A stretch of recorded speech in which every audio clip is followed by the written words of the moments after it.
तो अभी आज हम जो हमने कल जो भी जानकारी शेयर की, जो भी हमने अध्ययन किया, अभ्यास किया, तो उसके ऊपर अगले जो कुछ मिनट हैं हम उसी के ऊपर आपके साथ चर्चा करेंगे कि आपको अगर इसमें कोई चीज नहीं समझ में आई हो, आपकी कुछ क्वेरी हो, तो पहले आप वो पूछ लें, उसके बाद हम आगे जाएंगे। Any queries? सर बस सर वो मार्केश और बाधक के डिफरेंस को क्लियर कर सकते हैं सर कि इन दोनों में क्या डिफरेंस होता है सर। देखिए, बादकेश और मार्केश, अब ये जो मार्केश ग्रह हमने आपको बताए, उनके अंडर में योग जब बादकेश काम करेगा तो बादकेश नेगेटिव ही काम करेगा। मार्केश क्या है? नेगेटिव प्लैनेट्स हैं। यानी और मार्केश हमने ऑब्स्टेकल्स। आज भी जो हमने शुरुआत में जानकारी यही दी थी कि जो नेगेटिव ग्रह हैं उनके साथ में अगर मार्केश हो तो नेगेटिव काम करेगा, या उनके अंडर काम करना है तो भी नेगेटिव काम करेगा, और पॉजिटिव के साथ करेगा यानी योग कारक के साथ काम करेगा तो पॉजिटिव काम करेगा उनके अंडर। अच्छा, योग कारक के साथ मार्केश पॉजिटिव काम करेगा। बिल्कुल। उनके साथ में बैठा हो तो भी, या उनके अंडर काम करना पड़े, यानी दशा लॉर्ड अगर योग कारक हो।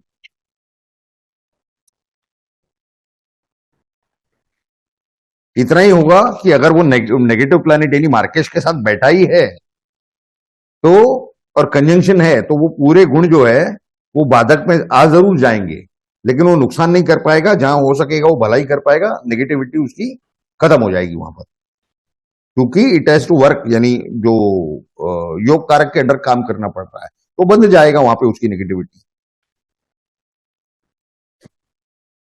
लेकिन उसके बावजूद अगर वो जिस स्थान से 8वें स्थान में बैठा है, वो तो वो रिजल्ट देगा ही उस तरह का।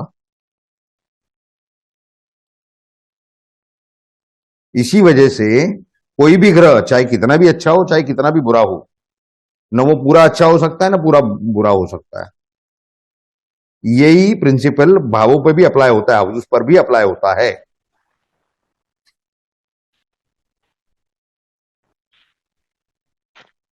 ठीक है? Any other query? कोई सवाल? राइट। वो जो आपने ऊपरी से बताया था उच्च का नीच का, जैसे जुपिटर कैप्रिकॉर्न में 5 डिग्री पर आपने बताया था कि नीच का होता है जी। उसका। जी।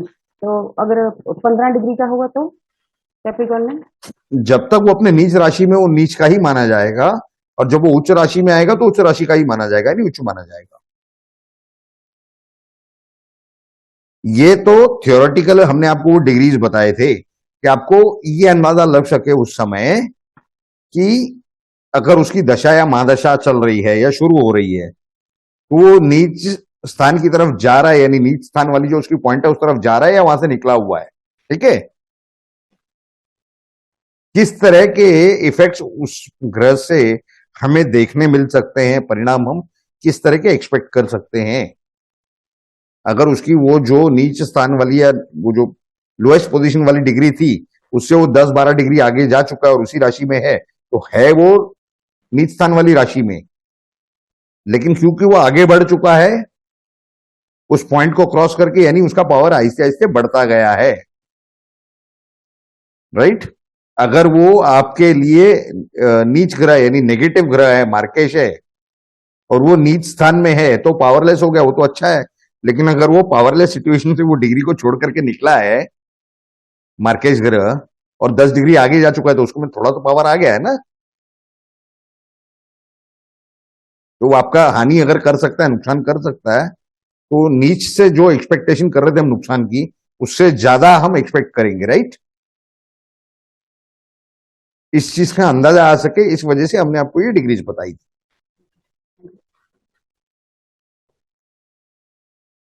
Alright, any other queries? कोई सवाल? सर मैं लेट आया था तो रिकॉर्डिंग कब तक मिलेगी? आपको आप शाम को हम लिंक भेज देंगे। अच्छा ठीक है सर। कल की पूछ रहे हो? राइट? नहीं सर, कल की भी और आज की भी। मैं कल तो आज की तो कल। आपको कल ही मिलेगी। अच्छा ठीक है जी। है ना। लेकिन जो इसके पहले हुआ है कल का, वो शाम को आपको भेज देंगे। ओके हमने ओके। भेजी हुई है प्रोसेसिंग के लिए, वो आज शाम तक आनी चाहिए। हाँ नहीं सर, आज थोड़ी इमरजेंसी आ गई थी, मेरे को पता था 2 बज गया है, लेकिन मैं 2:10 पे आया अनफॉर्चुनेटली। इस वजह से हम्म। तब मिस हुआ, इसलिए मैं जानना चाहता था। कोई बात नहीं, कोई बात नहीं, आपको लिंक मिल जाएगी।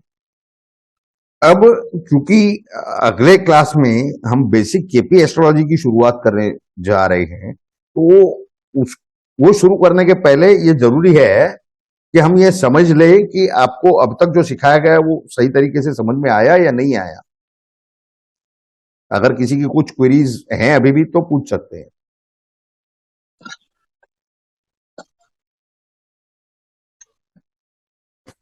सर अभी वो हमने जो, आप जी बोलिए बोलिए।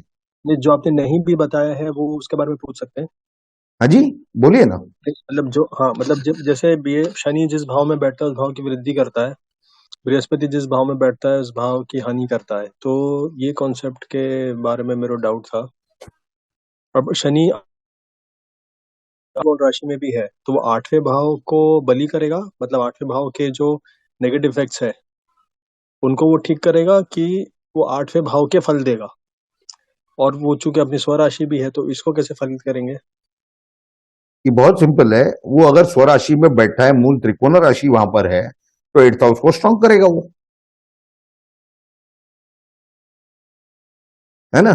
और वो आपके लिए तो यहां मार्केश हो गया। सेवंथ लॉर्ड है सेवेंथ इसलिए। सेवेंथ और 8th तो दोनों को ले लिया उसने, हम्म, राइट। ओके। तो शनि के समय तो आपको नेगेटिव रिजल्ट मिलने चाहिए। हम्म। अगर शनि के ऊपर गुरु की दृष्टि हो या दो पॉजिटिव ग्रहों की दृष्टि हो, तो वो कंट्रोल में रह सकता है, राइट। अच्छा। शनि इतना बलवान ग्रह है कि एक ग्रह की, पॉजिटिव ग्रह की भी अगर दृष्टि हो तो थोड़ा ही फर्क पड़ेगा, लेकिन अगर दो की हो तो काफी इंपैक्ट आपको देखने मिलेगा, अच्छा। नेगेटिविटी कम हो सकती है। हम्म। एंड मतलब दस जैसे गुरु गुरु सेम और वे शुक्र। अराउंड, सेम वे अराउंड, अगर शनि आपके लिए पॉजिटिव है और एक ग्रह की, नेगेटिव ग्रह की दृष्टि उस पर पड़ रही है, तो पॉजिटिविटी थोड़ी सी कम हो सकती है। लेकिन अगर 2 या 3 नेगेटिव ग्रहों की दृष्टि पड़ जाए शनि पर और शनि पॉजिटिव होते हुए, तो फिर वो कहीं ना कहीं ज्यादा परिणाम देखने मिलेगा। अच्छा सर, अगर सैटर्न पॉजिटिव है, योग कारक है चार्ट में, उसकी दृष्टियां फिर भी मेलेफिक हैं, 3rd 7th और 10th? वो कौन से हाउसेस को लेकर के चल रहा है उसके ऊपर है ना। जैसे सर कोई एग्जांपल शनि को लेके? हाँ, अभी देखिए 9th और 10th को लेके चल रहा है तो फुली पॉजिटिव हुआ। हम्म 11वें और 12वें को लेके चल रहा है तो फुली पॉजिटिव कह ही नहीं सकते, हम्म। राइट। अब उसकी मूल त्रिकोण राशि कहाँ आ रही है, ये सब चीजें आपको कंसिडर करनी पड़ती है। अच्छा। अब 10th एंड 11th को लेकर के चल रहा है तो उसकी मूल त्रिकोण 11वें स्थान में आएगी, हम्म ठीक है। 11th एंड 12th को लेके चल रहा है तो मूल त्रिकोण राशि कहाँ आएगी, 12th में आएगी। इसमें आएगी।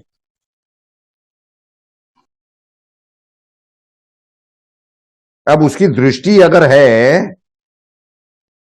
मूल त्रिकोण राशि को फेवर करने वाला, और उसकी दृष्टि मान लीजिए कि 11वें स्थान पे पड़ रही है, तो 11th हाउस में तो नेगेटिव इंपैक्ट आएगा ही, राइट। ओके। पॉजिटिव इंपैक्ट कम और नेगेटिव इंपैक्ट ज्यादा।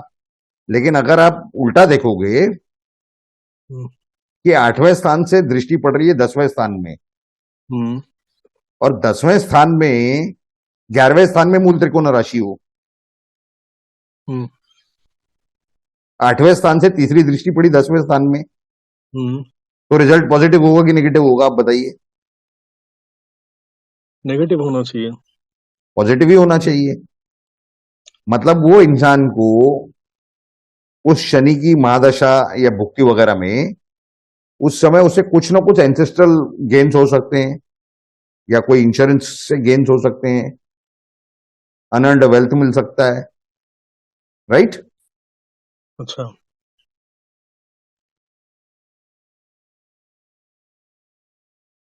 और उससे वो प्रोफेशन को आगे बढ़ा सकता है।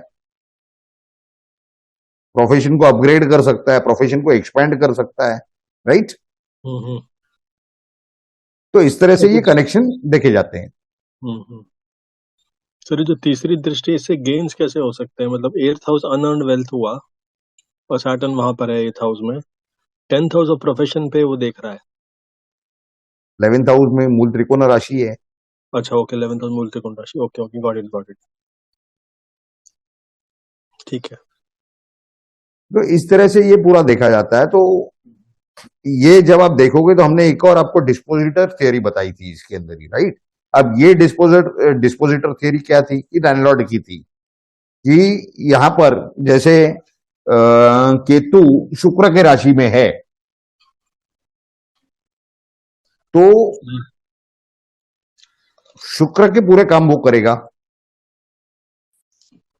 राइट। अब शुक्र की जो दूसरी राशि है वृषभ राशि, टॉरस, उसमें अगर कोई टेनेंट नहीं होगा तो इसकी भी जवाबदारी उस पर आ सकती है।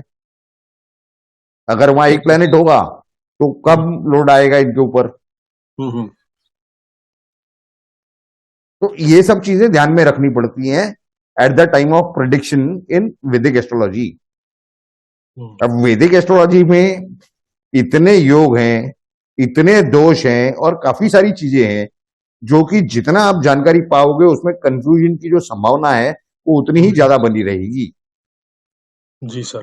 लेकिन एडवांस केपी एस्ट्रोलॉजी तक जाने के लिए, उसे ठीक से समझने के लिए जो जो चीजें जरूरी हैं वैदिक एस्ट्रोलॉजी की, हम्म। उतने ही स्टेप्स आपने सीखने या उतने ही सिस्टम समझना जरूरी है,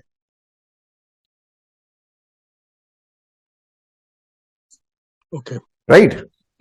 जी।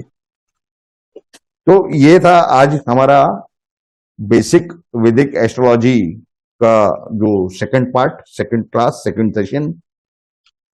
तो इस विषय में अभी भी और भी किसी को कुछ क्वेरीज हो तो पूछ सकते हैं, वरना फिर आने वाले शनिवार को तो मुलाकात होगी, लेकिन उससे पहले बेसिक्स के हिसाब से, यानी हम आपके साथ एक केपी एफिमेरिस पंचांग शेयर करेंगे जिसे आप लोग काफी कुछ जानते हैं, तो आपको वो रीड करने में आसानी होगी, समझने में कि कौन सा ग्रह कितने दिन कहाँ रहता है वगैरह।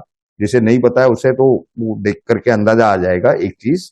और वैसे उसकी जानकारी हमने कल भी लाइव सेशन में दी थी, कल की क्लास में, तो ये आपको एक अंदाजा आ जाएगा। और फिर आगे जो हम बेसिक केपी के जो शुरुआत करेंगे आने वाले शनिवार को दोपहर के 2 बजे, तो उस समय के लिए भी आपको वो जो पंचांग है या जो केपी पंचांग, वो आपको रिलेवेंट होगा, आपके उपयोग में आएगा, राइट। अच्छा,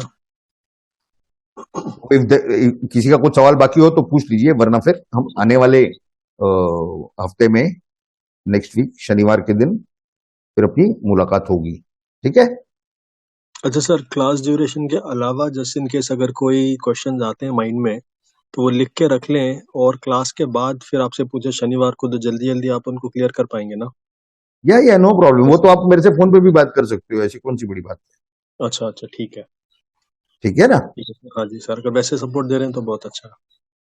yes yes, not to worry. जी जी sir, thank you so much.